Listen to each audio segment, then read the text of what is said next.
I have an '06 Dodge Ram 2500 with a 5.9 Cummins in, and today I'm doing a complete AC replacement. The AC compressor, the condenser, the orifice tube, and the dryer, and I'm going to be flushing out the evaporator and all the lines that I'm not going to be replacing. And the reason I'm going to be doing this is that this truck was blowing refrigerant out of the compressor relief valve. When I hooked up gauges to it, it wasn't making any pressure, and the compressor clutch was kicked on, so I can only assume that the compressor was sending material through the whole entire system, and your condenser lines inside the condenser are so small that it's impossible to flush them out. So I figured that I might as well do the whole thing and hopefully prevent doing another compressor or anything else on the AC system for a long time. This truck has 303,000 miles on it, and just want to make sure it's done right. And this is actually my personal truck, but if this was any other customer's truck, I would recommend the whole thing. So we got a compressor. The orifice tube is in here. Normally that you can tell right here is where these dimples are, is that's where the orifice tube is actually located at in the system, behind this battery here. I removed the battery box and the battery obviously, and the intake to get to this, and drop the fender. But to replace this whole thing, you can normally, like on a Chevy or most other domestic cars, you can pull your orifice tube out of your line with an orifice tube puller or a pick, but this one, unfortunately you got to replace the whole line, which can kind of suck sometimes if it's been on there for a while. But yeah, I'll get started with moving the compressor and all the other components, and then we'll flush the lines and put it all back together and charge it and see what happens. I'll start off with doing our condenser. You just got these two 13mm bolts for your lines, and then your mounting brackets. This one's kind of modified because it's on a different intercooler, but normally you'd have 4 bolts here. I didn't do this, but I guess we'll see when we put it back together if I need to modify anything else to put 4 bolts in it, or just leave it how it is. I haven't had any issues with rattling or road noise, but obviously if you're gonna be doing this kind of work, you know that you need to actually have your refrigerant evacuated with a machine or with a, well, they're all machines, but it's against the law. But you're gonna lose a little bit of refrigerant here just because you might have a loud pop come off when you disconnect these lines, or this one don't seem like it's going to, but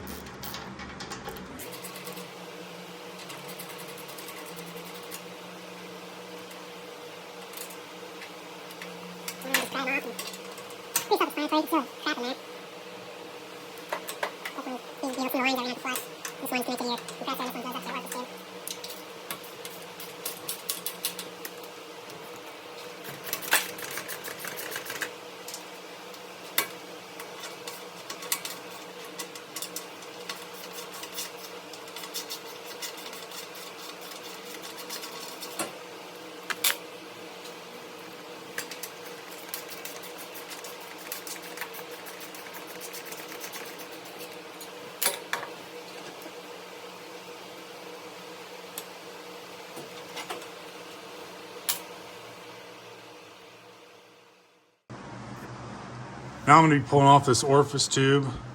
This one just starts right here, and it runs all the way across to back here, going into your evaporator. So they have these little clips normally, if your truck still has them on it, and they go around your connection. You just pry back on your thing, and normally you can pry them off.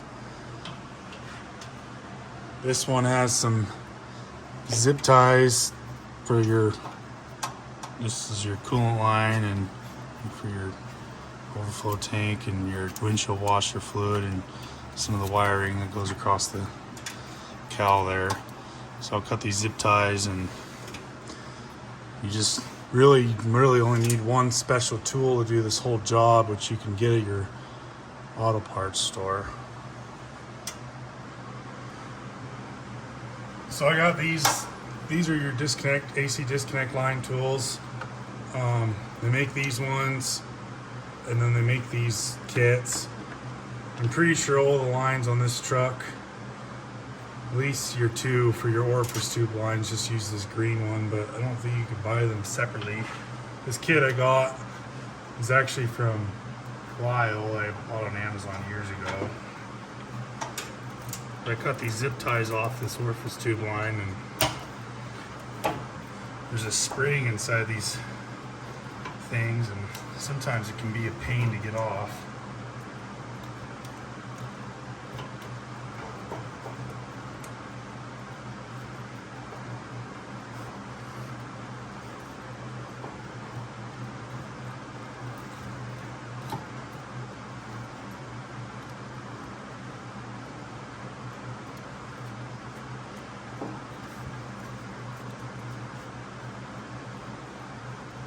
I'm even struggling a little bit on this one. This one's looks fairly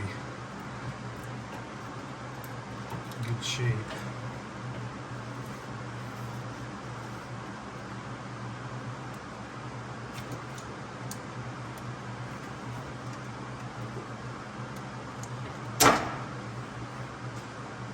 So I got that one. Sometimes what helps is using some heat on this side and expanding this pipe. I've never had a problem with them not resealing, but just a little butane or propane torch helps a lot sometimes, especially on these AC things that have been sitting in here for who knows how long, going through hot and cold cycles. My next one for the orifice tube is right inside there. I don't think I have to go from the back, but I might. Yeah, you have to go from the back on this one.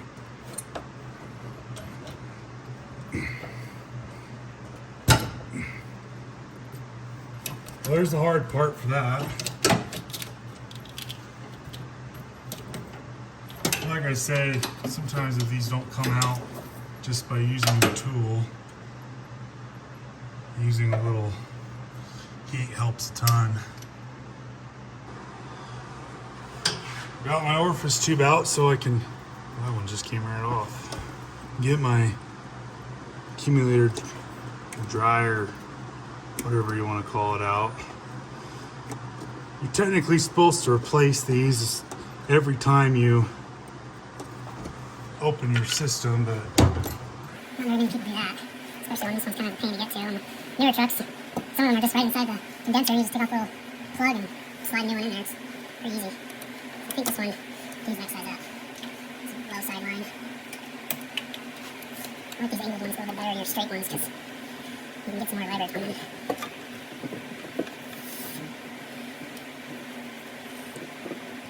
Looking at the springs sometimes helps a lot.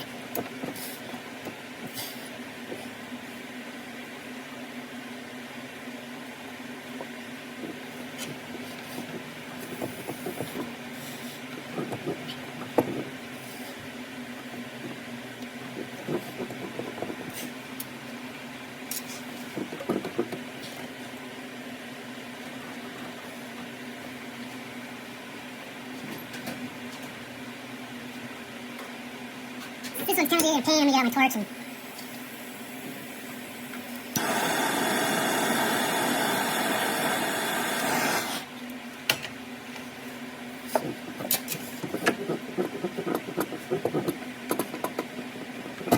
it helps a ton.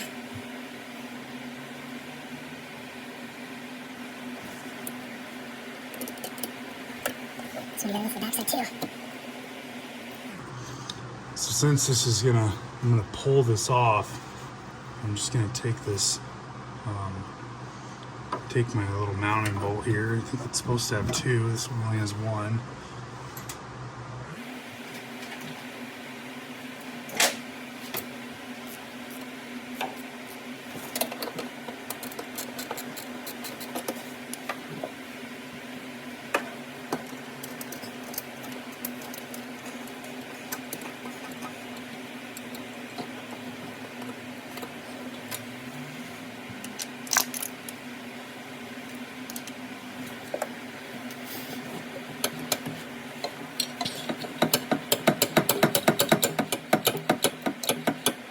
It's off now.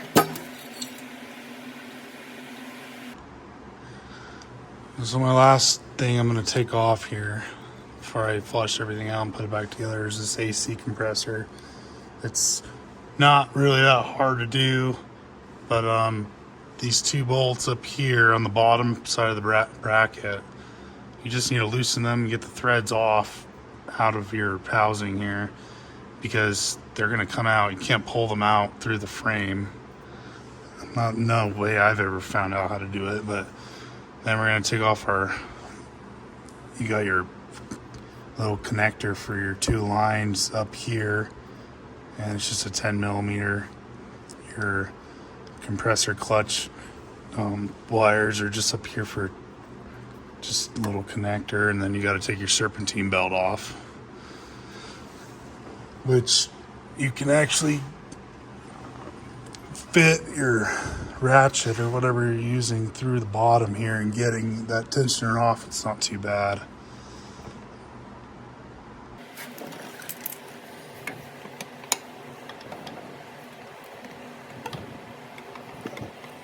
You have to spin your ratchet head a couple times just to get it to line up with the tensioner slot. Sometimes I like to just feel for it and kind of guesstimate on my ratchet where it might be. Doing any kind of belt work or accessory work on Cummins is a lot easier when your fan clutches off. I've noticed, and the shrouds out of the way. It's almost worth taking the time to take them off and just have it wide open.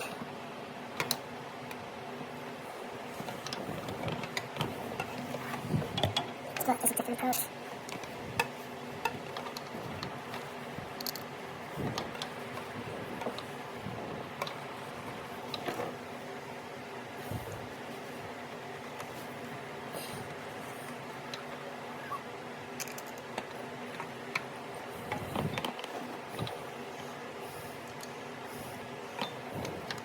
There you go.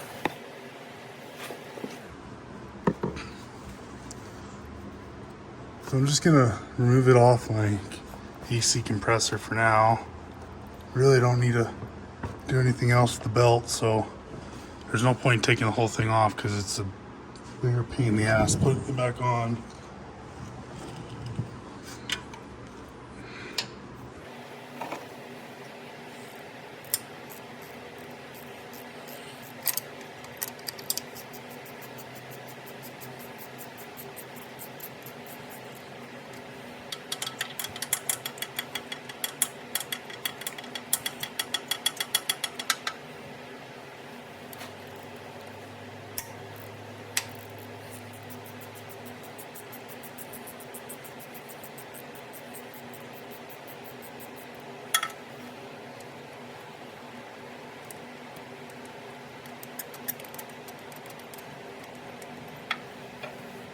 And we go for the top.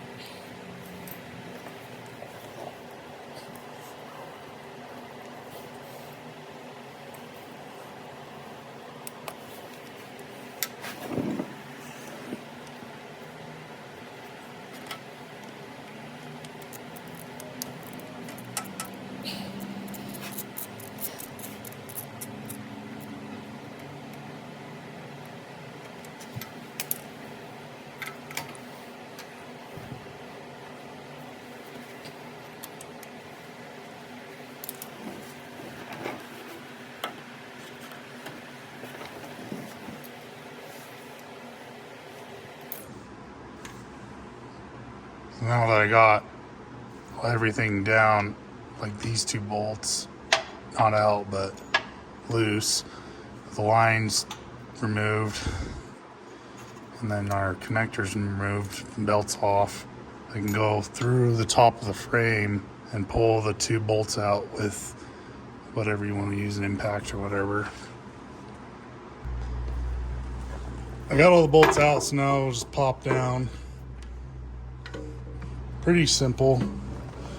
Worst part is getting that damn belt tensioner released, in my opinion. So now that I got everything moved, all my old components on, before I put all the new stuff on, I'm going to be flushing the whole system out with this flush solvent.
I got everything back together. Everything's new, and I vacuumed it for a little over 30 minutes while I was putting everything back together, like this battery box and main intake and stuff. And then I charged it, and it says right here, if you didn't know, on your Dodges how much you're supposed to put in. So 16 plus 14 ounces, 30 ounces of refrigerant.